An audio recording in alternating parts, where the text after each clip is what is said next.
the Business of Us podcast. We invite app industry professionals to cover various topics. We promise to do our best to keep it both insightful and brief. In this episode, we have Jacob Rushfinn, founder and author at Retention.Blog. Jacob, welcome to the Business of Us podcast. Hey Art, yeah, I really appreciate you having me on here. Excited to chat. Thank you for coming, Jacob. It's good to see you on. All right, I'm gonna set the stage first. For every mobile app out there was this moment when somebody in its team was making a decision about the app's pricing. Coding an app isn't easy. Designing an app is not easy either. But when it comes to deciding how much money you're going to charge for an app, it is more complicated than one would think. Charging for an app copy, an app purchase, app subscription are all not easy things to crack. Now ask yourself, what if I want to go international with my app? How should I price my app in UK, France, Sweden, Japan, on Mars? Okay, the last one isn't your worry yet. Jokes aside, international app pricing can be really complicated. That's why we have today Jacob to explain how it works. But before we dive in, Jacob, could you please tell us about yourself? What is your background? Yeah, I've been an app marketer, working in mobile marketing for pretty much my entire career. Working on many different industries and product types, from healthcare to food ordering and delivery to meditation apps and publishing apps. So, broad experience. Right now I am really focusing on it, as you mentioned, kind of sharing what I've learned over the years in terms of kind of creating content and writing in my newsletter. I'm doing a little kind of consulting and advising work as well. My focus really is on the after you acquire a user, how do you keep them and convince them to pay you? Otherwise known as retention and monetization. But so that's where I really enjoy working, and I enjoy the kind of balancing the quantitative and qualitative analysis and kind of coming up with different experiments and tests to help improve retention and monetization for apps. Oh, these things are really hard, and I'm glad we have folks like you focusing on these hard topics to help us out. Because on a really crowded market, it is so hard to find people for your app, and it's even harder to retain these people and keep them as your loyal customers. And my first question for you today will be this. What are the most common mistakes that developers make setting prices for international markets? Yeah, I think the most common one is just relying on Apple and Google. So Apple and Google, in App Store Connect and Play Store, have give you default price recommendations or price localization. So you input your price for the country you're based out of, you're largest in, and then they suggest, okay, what should your price be in these other countries? And I think people often get confused about what Apple and Google are actually saying here. We look at these prices and we think, okay, Apple and Google know best, but really what all they're doing is saying, based on the taxes and fees in those other markets, this is the price that would get you the same amount of revenue or equalize revenue across those regions. But they're not actually optimizing and maximizing for conversions in those local markets. And so, if you have fixed costs in your product, if maybe that makes sense. But the beauty of most software is we have very low fixed costs, and so the very low marginal price, and so and especially for subscription products, you want to normally be maximizing and trying to optimizing towards more subscribers. And so since releasing your app in another country doesn't really cost you much more, You want to just get as many subscribers as you can and optimize conversion versus optimizing for that, the same revenue ratio or the same kind of take-home proceeds ratio. Um, so I think that's the first thing people start with. I think there's I think there's often cases as well when your product is doing poorly in another market. You may think that you may just write that market off. You may ignore that market. And you think this country or this market doesn't align. But sometimes it's just a mismatch in the value you're delivering and the price you're asking for that product. So for example, if your app is in English and isn't localized in other countries, it's much easier for you to enter other markets that also speak English, enter other countries that are English speaking. Um, the value often remains similar. But if let's say your app is in English and then you're trying to sell it in France or Spain or Germany, there are English speakers in those countries, but the value of your product instantly goes down because it's not localized and it isn't in those languages. And so, you know, not changing anything else, your product is just worth less. And so you may be getting lower conversions in those countries. And so you should go, okay, well, we should probably lower prices to better align with value. The price shouldn't be the same because the value isn't the same. And so I think that's another kind of common issue. Like for an example, like so when I was looking at prices for Duolingo, I noticed we see most apps priced higher in the U.S. I noticed Duolingo is actually priced higher in countries like Spain and France. Any thought on why?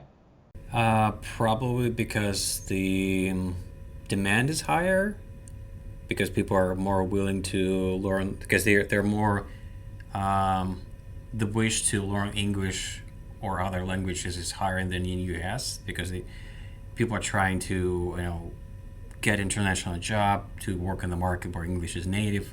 So they're kind of a market push towards that direction. Exactly. Am I guessing right? Exactly. You are. You nailed it. And you think about it. If someone in the U.S. is downloading Duolingo because they want to go order a baguette in French on their trip to Paris, where in other countries, like it can seriously increase your earning potential, and that's like hugely more valuable than something else. And so it makes sense. And so that's just one example of how like the value can really change for your app based on what country you're in, for a variety of reasons. So to wrap up this question, as great as the platforms from Google and Apple for developers are, Apple and Google simply cannot comprehend the whole complexity of going onto an international market. They're trying to cover the bases, what they can do, what is reasonably possible. If you have a team that is dedicated to make these platforms flourish, but this is not necessarily mean they can do research in all those markets. Remember that you can actually go international with dozens and dozens of different markets. So imagine Apple try to hire the team that can support all those markets, so they can cover the basics. And this issue should you keep in the back of your mind when you go to an international market. You should do your own research. You should reach out extra resources to be knowledgeable when you go on that market. Do not rely on Google and Apple to cover your bases here. And culture, economy of each country you're going to is unique, and you need to do research and understand how your app will be embedded, so to speak, in that market, in the people's lives in that country. Could you walk us through your approach to building a global pricing index for an app? What key factors do you prioritize? Yeah, I think this is, a great segue from the last kind of question how you ended. You go, okay, well, it's very hard to do all these things, right? It's difficult. especially for small and medium-sized developers. And so this kind of price index can be a solution to helping you understand where to start really. There's just so many variables, and so um, what you know what I think about as a price index is basically kind of conversion values to go, what should my price be in these countries? And so at a base level, it's starting with kind of competitive research, and kind of figuring out what larger players or more local players are doing in those markets. But so how I typically do it is, I'll start with the country that the app has the kind of largest market share. I live in the U.S. A lot of apps have their largest market share in the U.S. or North America, and so typically, we see from lots of research that the U.S. has highest spending in apps, and so for a lot of apps, it's that's their largest market, and so typically I'll start with kind of that price, and then use that as kind of to base the adjustments off of and conversions, and often we've done A/B testing in those in our biggest market because we have the volume to, so we're more confident in that price. And so it's not necessarily pick the just go the U.S. price. It's go whatever price you're most confident in that gets the best conversion. And so it could be other countries that you have larger volume, that you've done other testing, and you feel good about that. Hey, this is a good base point because you want to start with uh, um, whatever country's price you go, this we feel best about this and has the highest volume, so we have the most data on. And then you want to go find. So there's a few different ways to to kind of build this index. I think you can go broad and pick like a number of top apps uh, that are global and go. Uh, these apps have probably done more research. It used to be that I think a lot of people would use Netflix or Spotify as a as kind of an index, but these Netflix doesn't make sense as much anymore because they do a lot of value-based pricing where due to licensing for TV and movies, not all the same content is available everywhere. And so Netflix adjust prices by the content available. So you're going to get you're not going to get the best kind of data there. Spotify, is actually not a bad one to use. But they pretty much default to monthly pricing only, and so they're optimizing more towards that monthly price.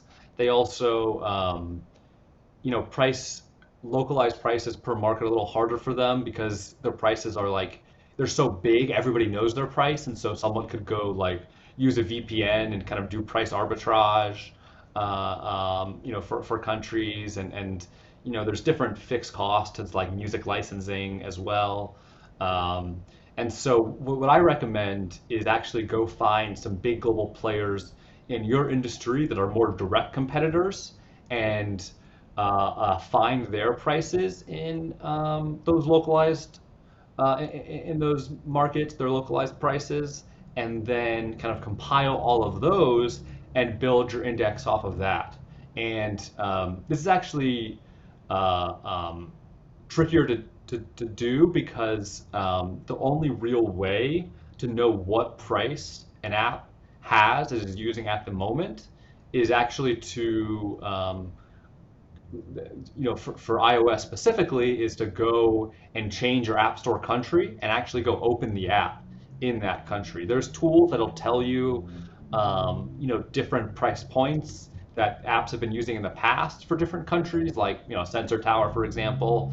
But they won't actually tell can't actually tell you the live price at that very moment in that market. And so I haven't found a substitute for actually going into the App Store, changing your country, and opening the app and looking at the paywall in all those different countries for those apps. And so that's how I typically go about it. And then I create this average of a few different big global players to kind of to understand. Okay, they're a decent size in these markets. These gives me different price conversion values, and I can start to build that index of, okay, these are kind of the multipliers, or what I should adjust my prices by based off that initial price, maybe the U.S. price that you have more confidence in.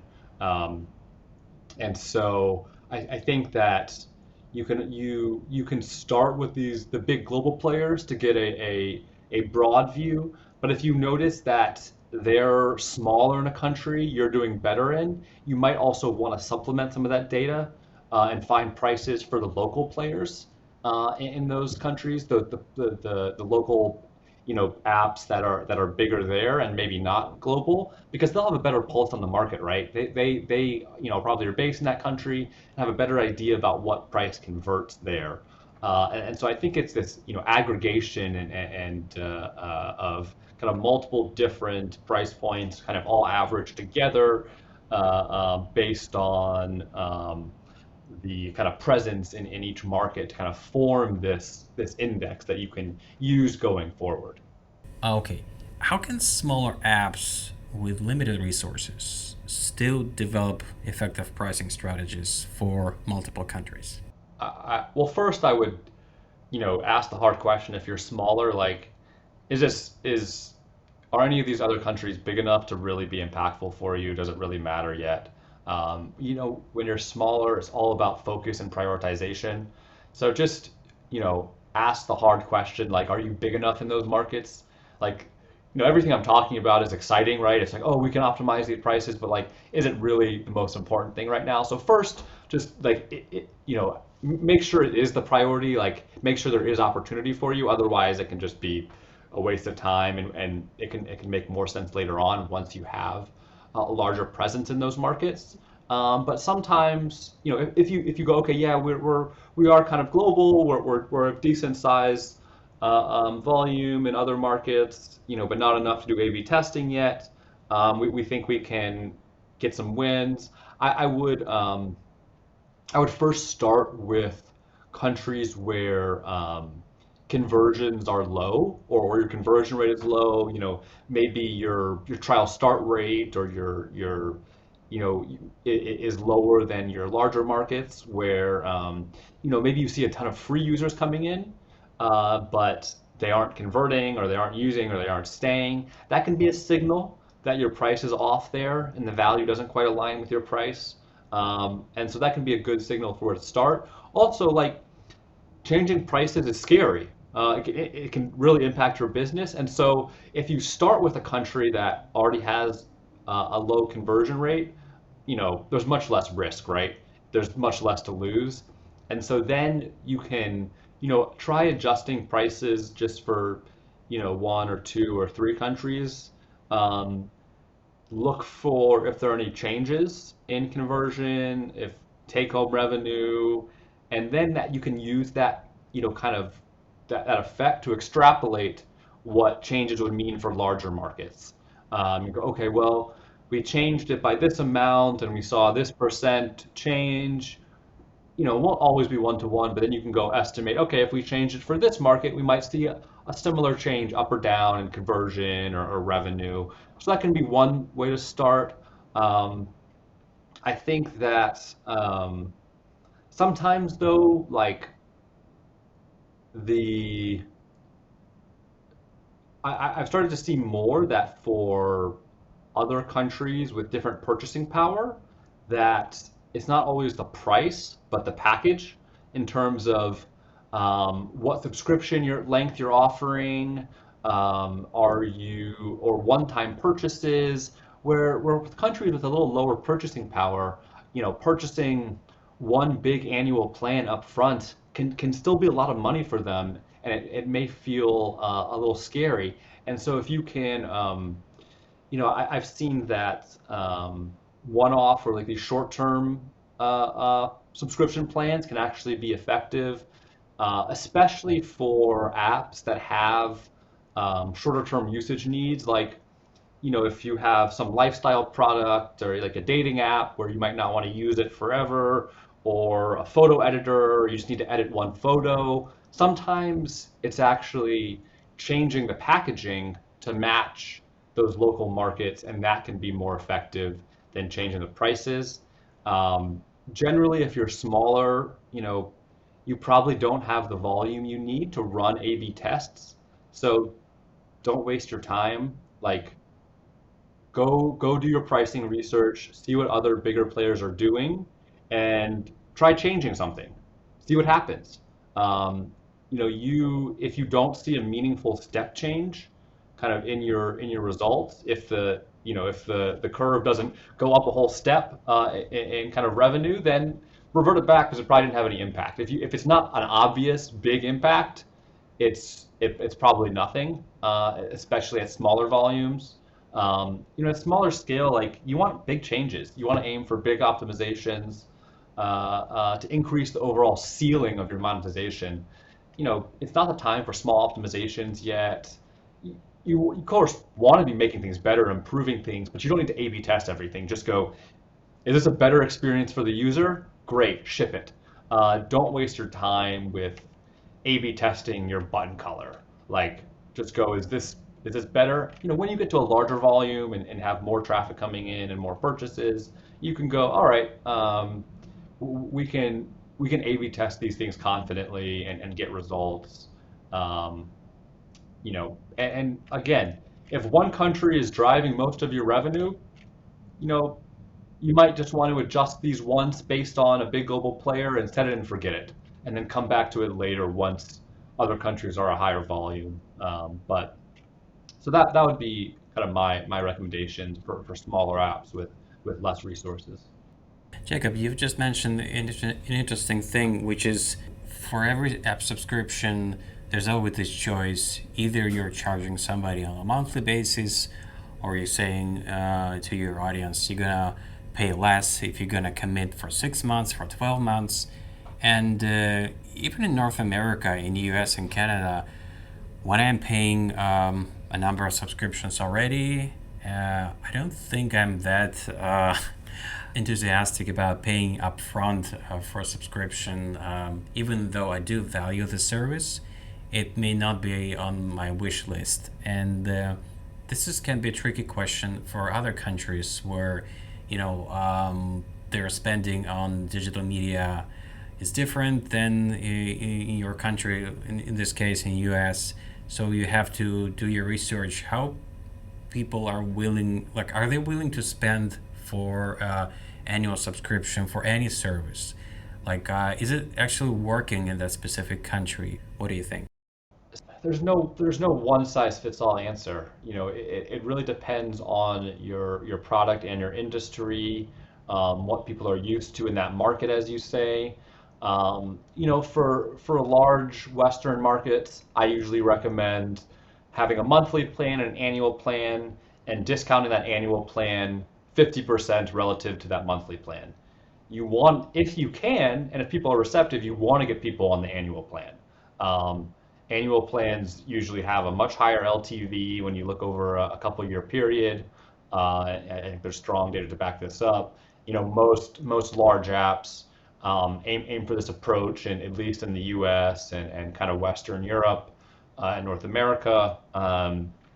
For for other countries, I think maybe weekly and monthly, maybe one-time purchases, maybe a lifetime purchase where they get access forever.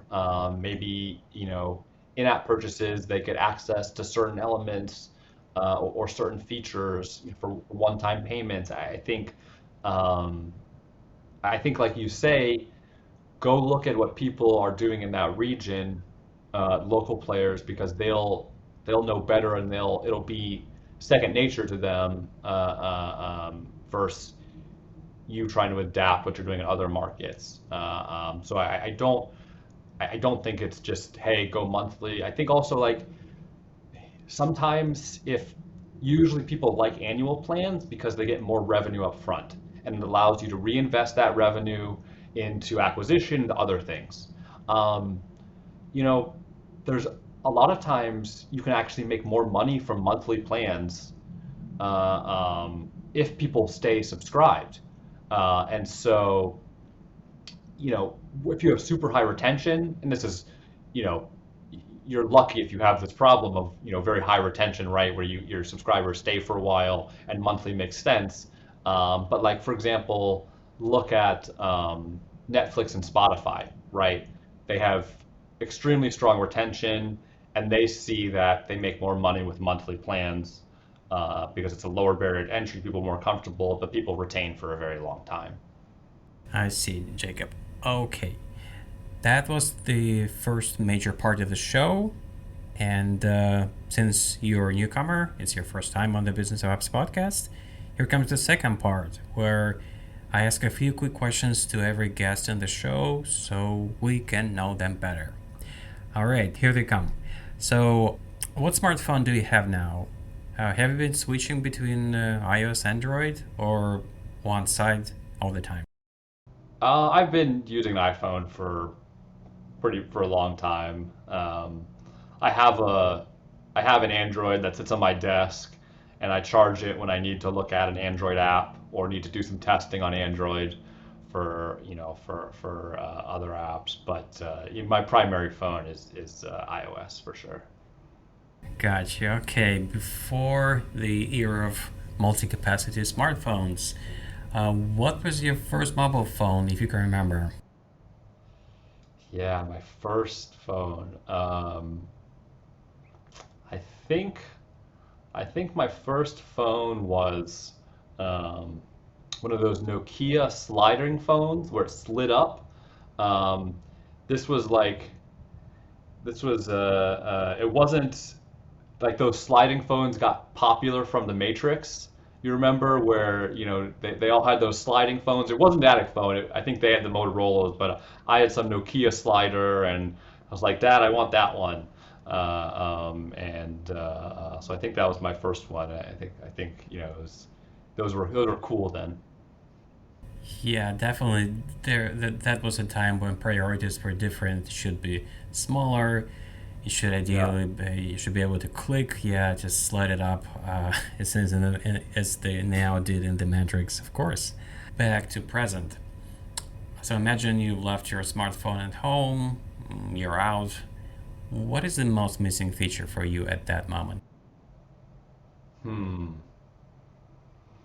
Um, I listen to music a lot, and so if I'm walking around somewhere, I often have headphones in, listening to something, and so maybe the music. Um, I think like I, we all. I never like look up directions in advance for how to get somewhere. It's always just I know I can just pop up my phone and look at Google Maps, and it'll tell me where to go, and so I might get lost without music. So those are probably the two obvious things. And then I can't call Uber. I can't call an Uber to get home if I'm lost. So those are I think kind of basic things is generally what I do most often. Okay, my last question to you will be: how can people get in touch with you and get more information about what you do? Yeah, so go to Retention.Blog. If you liked anything I had to say, you can go to subscribe to my newsletter on Retention.Blog, weekly newsletter focused on retention and monetization for mobile apps.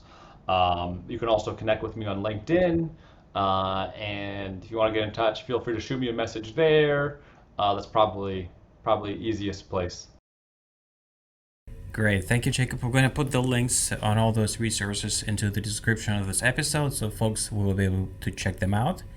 And yeah, thank you so much for coming on our show and spending time with us. Thank you. Yeah, Bye bye. yeah. Thanks for having me. All right, bye. And that was Jacob Rushfinn, founder and author at Retention.Blog.